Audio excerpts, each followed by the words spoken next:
Hello friends.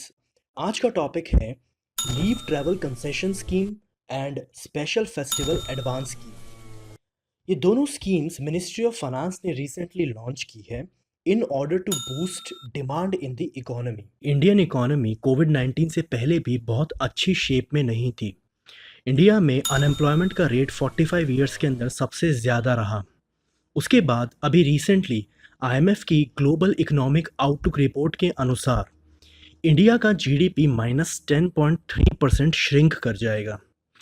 अगर मैं इसी नंबर को कंपेयर करूं ब्राज़ील के साथ और रशिया के साथ तो आपको पता लगेगा कि इंडिया ज़्यादा डीप क्राइसिस में है। ब्राज़ील में यही नंबर -5.8 है एंड चाइना में there will be no shrinkage in the GDP, मतलब चाइना में अभी भी जीडीपी ग्रो करेगा, डिक्लाइन नहीं करेगा and that will grow by 1.9%, whereas Russia के अंदर जीडीपी डिक्लाइन करेगा सिर्फ -4.1% से। सो आप देख सकते हैं कि किस तरह से जीडीपी इंडिया में ज़्यादा स्पीड से डिक्लाइन कर गया है बिकॉज ऑफ द कोविड 19 की वजह से कई लोगों की जॉब चली गई। अगर एक रिपोर्ट की माने तो ऑलमोस्ट 12 करोड़ लोगों की जॉब्स गई, जिसमें से मेजॉरिटी लोग थे जो छोटे बिजनेस चलाते थे या फिर डेली वेजेस पे काम करते थे। अब जब 12 करोड़ लोगों के पास सैलरीज नहीं है, इनकम नहीं है, तो वो मार्केट में नया सामान नहीं खरीद सकते। जब वो लोग नया सामान नहीं खरीद सकते तो बिजनेस जो कि किसी तरह से अपने ऑपरेशंस को चला रहे हैं उन पे स्ट्रेस बढ़ने लगता है।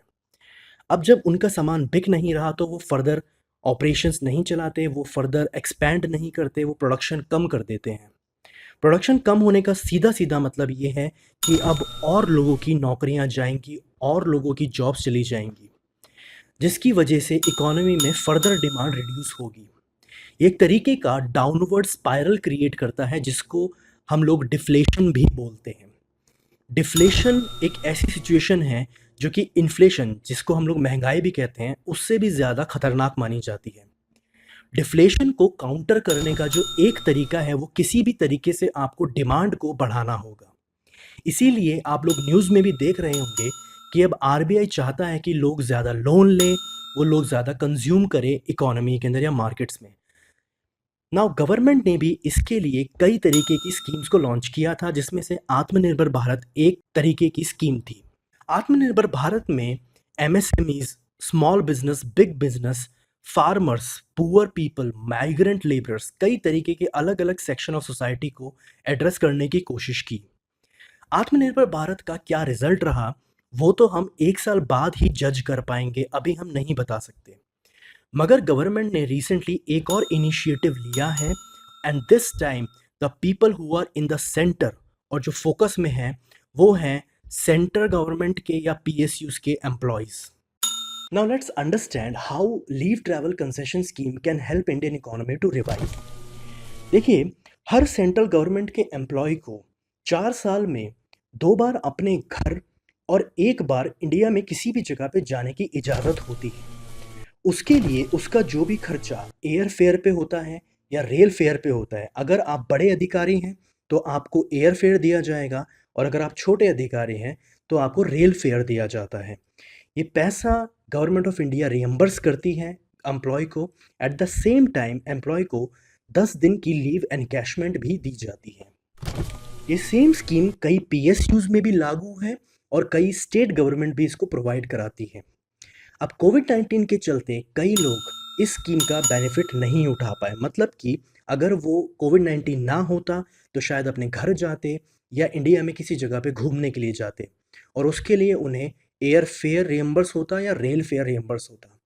अब जो भी ये एयर फेयर या रेल फेयर रियम्बर्स हो सकता था इन एम्प्लॉयज़ को, इसका 3 गुना पैसा सेंट्रल गवर्नमेंट के एम्प्लॉयज़ को मार्केट में खर्च करना है और उसके जो भी रियम्बर्समेंट होगी, जो भी पैसा वो खर्च करेंगे एम्प्लॉयज़, वो सारा पैसा गवर्नमेंट ऑफ इंडिया उस एम्प्लॉय को वापस देगी। पर शर्त ये है कि ये पैसा एम्प्लॉयज़ सिर्फ उन आइटम्स पे खर्च कर सकते हैं जिस पे जीएसटी 12% या उससे ज़्यादा है। पॉइंट नंबर 2 इज़ दैट कि एम्प्लॉयज़ को ये पैसा डिजिटल मोड से खर्च करना है, मतलब कि ऐसा नहीं होगा कि कोई एम्प्लॉय ये बोल दे जी मैंने खर्चा करा, मैंने सामान खरीदा और वो एक बिल लगा दे गवर्नमेंट में और गवर्नमेंट उसे रियम्बर्स कर दे। जो भी खर्चा करेगा एम्प्लॉय वो डिजिटल मोड के थ्रू करेगा। एम्प्लॉयज़ इसी पैसे से जो भी खरीदना चाहता है वो एक जीएसटी रजिस्टर्ड सेलर से ही खरीद सकता है। Eight the same time employees को इस स्कीम का बेनिफिट 31 मार्च 2021 तक ही दिया जाएगा। मिनिस्ट्री ऑफ फाइनेंस का मानना है कि इस स्कीम की वजह से ऑलमोस्ट 19,000 करोड़ रुपीस इकोनॉमी में वापस फ्लो करेगा। मतलब कि 19,000 करोड़ का सामान लोग खरीदेंगे जिसकी वजह से डिमांड को थोड़ा सा बूस्ट मिलेगा। एलटीसी स्कीम के बाद जो दूसरी स्कीम गवर्नमेंट ने लॉन्च की है उसका नाम है special festival advance scheme. Special festival advance scheme में हर सेंट्रल गवर्नमेंट के एम्प्लॉय को 10,000 का एक इंटरेस्ट फ्री लोन दिया जाएगा और ये दिया जाएगा in the form of prepaid RuPay card. Prepaid RuPay card मतलब जिस तरह से आपके पास क्रेडिट कार्ड होता है उसी तरह से हर सेंट्रल गवर्नमेंट के एम्प्लॉय को एक रुपे कार्ड दिया जाएगा जिसमें ऑलरेडी 10,000 रुपीज़ की लिमिट होगी। अब सेंट्रल गवर्नमेंट एम्प्लॉयज़ इस रुपए को या इस पैसे को कहीं पे भी खर्च कर सकते हैं। ज़रूरी नहीं है कि आपको ये पैसा सिर्फ उसी आइटम पे खर्च करना है जिस पे जीएसटी लगता है, जैसे कि लीव ट्रैवल कंसेशन स्कीम के अंदर कंडीशन अप्लाई की गई है।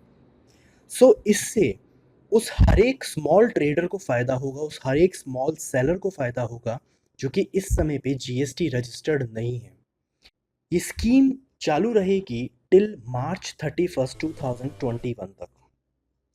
इससे जो एक्सपेक्टेड मनी का फ्लो है इकोनॉमी में that will be nearly 8,000 crore rupees. So in total इन दोनों स्कीम की वजह से इकोनॉमी में जो मनी का सप्लाई बढ़ेगा that will be nearly 37,000 crore. 37,000 crore की वजह से जो डिमांड बूस्ट होगी उससे डेफिनेटली बहुत सारे बिजनेसेस को वापस रिवाइव करने में मदद मिलेगी। नाउ फ्रेंड्स, आपकी अंडरस्टैंडिंग को और बढ़ाने के लिए there is a question for you. This question is based on the UPSC pattern. आप इसको पढ़िए, इसका जवाब कमेंट बॉक्स में लिखिए। इसका जो एक्सप्लेनेशन होगा वो मैं जल्द आपको प्रोवाइड कराऊंगा। और अगर आपको ये वीडियो पसंद आया हो तो इसको लाइक कीजिए, चैनल को सब्सक्राइब कीजिए और इसको शेयर कीजिए अपने फ्रेंड्स के साथ में। Thank you very much. My name is Aman Kumar. Best of luck.